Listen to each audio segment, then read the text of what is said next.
All right, y'all, welcome to the Scott Horton Show. I'm the director of the Libertarian Institute, editorial director of antiwar.com, author of the book Fool's Errand, Time to End the War in Afghanistan, and the brand new Enough Already, Time to End the War on Terrorism. And I've recorded more than 5,500 interviews since 2003, almost all on foreign policy, and all available for you at scotthorton.org. You can sign up for the podcast feed there, and the full interview archive is also available at youtube.com/Scott Horton Show. All right, you guys, special Friday episode of the show this week. It's Trita Parsi. He is, of course, as I'm always telling you, the author of Treacherous Alliance and also other books, but especially Treacherous Alliance. And he is the co-founder and vice president at the Quincy Institute for Responsible Statecraft, and thank goodness for that. Welcome back to the show. How you doing, Trita? Doing well. How are you? I'm doing good, man. So early this morning, our time, the 26th of January, that is, the International Court of Justice issued their ruling, or at least a ruling, I should say, regarding South Africa's case against Israel for what they call genocide in the Gaza Strip. And so I guess just on the very face of it, all the critics are claiming victory, except for some who say they're disappointed it's a sellout. And on the other side, Netanyahu and his government ministers are saying it doesn't mean anything to them. They can do whatever they want. The Hague Schmeg said, I forget the foreign minister, I think it was. And the Jerusalem Post and the New York Times and many other publications are saying, aha, well, they didn't order Israel to stop, so that's a victory for Israel. And so all of these people violently disagree about what it says in that opinion and what it all means, Trita. So set us all straight. Obviously, everyone's going to try to spin it their own way, but trying to spin this as some sort of a victory for Israel is, it's Baghdad Bob level of self-delusion.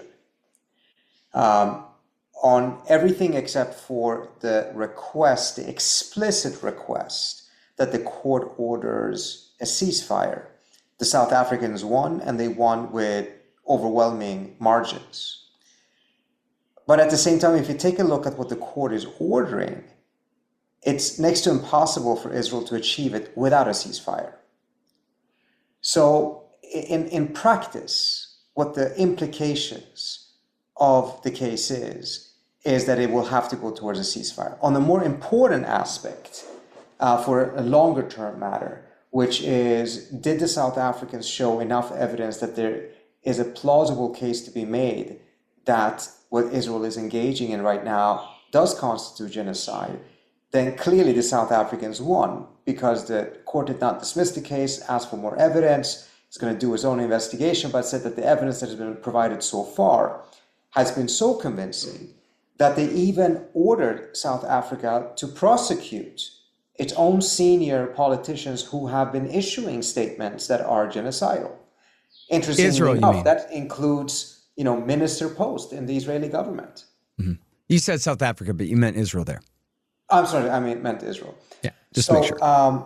This is, at the end of the day, this is a huge, huge blow to Israel. And just to put it in context, I think you and I have talked about this a little bit in the past. The Israelis have gone to great lengths trying to prevent the spread of BDS, the boycott, divestment, and sanctions movement, to the point that they've actually successfully outlawed it in several U.S. states, and there's a clear question as to whether that's actually constitutional. They made sure, for instance, I think it is in Texas, you cannot get a government contract unless you sign a form saying that you will never boycott Israel. They didn't do this because the boycott, divestment, and sanctions movement was going to have a particularly impactful negative consequences for the Israeli economy. They did so because they saw it as a way that would delegitimize Israel. Well, nothing delegitimizes Israel more than having the International Court of Justice essentially agreeing with South Africa that what is happening in Gaza right now can constitute genocide, using South Africa's own actions and Israel's own actions and statements as evidence for that, and going forward with a fuller investigation. This is a complete PR and diplomatic disaster for Israel, and in extension for the United States, because we, under the Biden administration, are obviously the ones that are enabling Israel to do what it is doing in Gaza, and actively blocking the rest of the world from pushing for a ceasefire. Yeah. All right. Forgive me. I have to add a little disclaimer here. I'm against the UN and the whole UN system, the post-war so-called collective security and rules-based international order. Because why? Because America is the world government. And without the United States to enforce all this, it doesn't really mean anything, which is something that actually you bring up in your article here.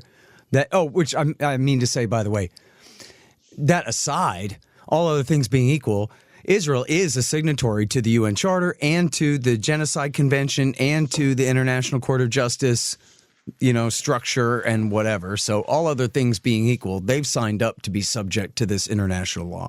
But it does leave us in the position where I think, as you say, well, now is Joe Biden going to veto this on the UN Security Council and say, all of their prescriptions here, their injunctions that they're imposing are null and void, and that Israel can go ahead? And then what does that mean for the rules-based order when they do that? Because the answer, I think, is probably yes, right?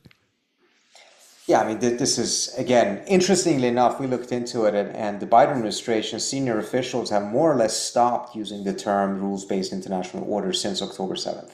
Uh-huh. What a They coincidence. use it almost daily, as long as their focus was on Ukraine. But now, when we have Gaza in the mix, I think they themselves recognize that the depth, the magnitude of the double standard is just too great, that they just essentially stopped using the term. I'm not saying in fact, that they on completely Twitter this retired morning, it. on Twitter this morning, you wrote that in the previous cases of Myanmar, Ukraine, and Syria, the U.S. has stressed that ICJ provisional measures are binding and must be fully implemented. That's the U.S. talking about this particular court when things are going their way. Exactly. So this is also something that other countries have been looking to, which is going back to what you mentioned earlier on about the UN system as a whole. If the courts only actually are effective when it is prosecuting countries that are at odds with the United States, then obviously that is not satisfactory, since at the end of the day, the United States and its allies are also prolific violators of human rights and commit crimes that are highly problematic. This was in many ways a test for the court itself to see, with such overwhelming evidence, would it follow the law, or would it be politically swayed to essentially use a different standard here? The court seems to have lived up to the standards they need to live up to. The question is, will the United States now live up to the same standards? Yeah. Well, and it's a pretty safe bet that they're going to veto it, right? They're not going to go against Israel. If it goes forward and it's calling for a ceasefire, it seems pretty clear that the administration will do so. But even if it's a different variation of it, it's going to be very interesting to see how the administration handles this. I can assure you, I would be shocked if anyone in the White House on October 8th had envisioned and predicted that this is where the U.S. would end up being 3 months into this conflict. Because look how isolated we are right now in the world. And we will be even more so if we end up being the only country that is essentially trying to block the ICJ, particularly after the U.S.'s position on all of these other cases. In regards to, and I think it's also very important to recognize another factor here, which I think you and I have talked a lot about in the past, which is ultimately when the United States is providing such a blank check to some of its partners, is it good for the U.S. and is it even good for those states? Because here we have a situation in which the U.S. provided a complete blank check, no public criticism of Israeli conduct, some very, very meek private criticism that clearly didn't amount to anything. And what did the Israelis do? They just went completely berserk, and they've acted in such a way that the court has now found them preliminarily engaging in genocide. Imagine if the United States had actually had a much more measured approach to this, had provided some support to Israel, but had pushed back hard against Israeli excesses. We would not be in a situation today, most likely, in which the court would have found Israel potentially being liable for genocide. So this is, I think, a direct consequence as well of how we have approached it. So ironically, perhaps paradoxically, this massive amount of support Biden has provided to Israel has actually been bad for Israel, and it's certainly been bad for the United States. Yeah, absolutely. Well, hey, y'all, Scott here. Let me tell you about Roberts and Roberts Brokerage, Inc. Who knew? Artificial bank credit expansion leads to price inflation and terribly distorted markets. If you've got any savings left at all, you need to protect them. You need to put some, at least, into precious metals. Well, Roberts and Roberts can set you up with the best deals on silver, gold, platinum, and palladium. And they've been doing this since 1977. Hey, if you just need some sound advice about sound money, they're there for you too. Call Tim Fry and the guys at 800-874-9760. That's 800-874-9760. Or check them out at rrbi.co. That's rrbi.co. You'll be glad you did. Hey, y'all, you should sign up for my Substack. It's scotthortonshow.substack.com. And if you do that, you'll get the interviews a day before everybody else. But not only that, they'll be free of commercials. How do you like that? Pretty good, huh? scotthortonshow.substack.com. Hey, y'all, libertasbella.com is where you get Scott Horton Show and Libertarian Institute shirts, sweatshirts, mugs, and stickers and things, including the great Top Lobsters designs as well. See, that way it says on your shirt why you're so smart. Libertas Bella, from the same great folks who bring you ammo.com for all your ammunition needs, too. That's libertasbella.com. You know, when we say it facetiously, Israel first, but that is what it means. And for Biden's own politics, too. Everywhere he goes now, even where his people go now, they got the left attacking from the left and over this issue more than any other thing. And it very well could cost him the presidency. Like every Muslim in Michigan has got their arms folded across their chest. Lost my vote. And so this is, Israel, the phrase America first, it sounds kind of selfish. I think we may have talked about this before, but remember where that came from was David Sanger was trying to frame Donald Trump as an anti-Semite because that was supposed to associate him with Charles Lindbergh. But the problem is nobody even knows that Charles Lindbergh is the hero who flew across the ocean, much less that he was accused of being an anti-Semite, which he was, said some bad things sometimes. But it didn't work. When he hung it around Trump's neck, Trump was like, hey, America first. That sounds pretty good. And the American people were like, yeah. And it means defend America first. It doesn't mean be a selfish jerk and do whatever you want and violate other people's rights. It means leave the world alone. And here we're really talking about putting Israel first, where America's entire standing, even from the empire's own point of view, is being severely undermined here from, as you're saying, giving a blank check to this brutality and right in front of everyone on Twitter and Instagram and everything, where everyone can see what's going on. Yeah. I mean, look, Biden, came in and said that he's going to restore America's standing internationally. And I think it would be fair to say that to a very large extent he had succeeded in doing so up until October 7th. Yeah, by starting a war in Ukraine. They Sorry? love that in Europe, Yeah, no, I mean, you and I can agree on our disagreements with Biden on Ukraine. However, it's not inaccurate in my view to say that it certainly restored the U.S.'s standing in Europe and some other quarters in the world, perhaps not in the majority. But, it's incomparable to where the U.S.'s standing is now, given how Biden has acted on this specific issue. And it's just getting worse and worse because on the very same day that this ruling comes out, the U.S. announces that it's going to cut funding to the UN mission in Gaza that is providing an overwhelming amount of resources, food, education to children in Gaza. Yeah. Because they say, and do you know anything about this story? They claim that 2 members of it were somehow involved in the October the 7th attack. I don't know the details, but even if that is true, we're talking about 2 members in an organization that has thousands of people. And, it seems to me just an excuse for them to do something to please the Israelis on this. If I'm not mistaken, this is also what Trump did, and then Biden restored it, and now it's doing this. I mean, it's frankly painful and embarrassing to watch how many of their policies are shifting back to identical policies that the Trump administration pursued, policies that they severely criticized when Trump was pursuing it, and now they're pursuing it themselves. Yeah, Trump should just say that. I'm going to restore America's standing in the world after 4 years of Joe Biden. Now, so Trita, can we go through a little bit of the details here about what they found? Because some of the language is pretty stark here about, preliminarily it looks like you could conclude that they're seeking genocide, and they explicitly order the Israelis to cease doing what all? And there's a list, but it's only 4 or 5 different things that they stipulate here, right? It is. I don't have it in front of me, but as Okay. they have to make sure that aid is coming in. They have to make sure that they are targeting civilians, children. They have to come in with a report within 30 days that declares and provides evidence that they have achieved doing all of these different things.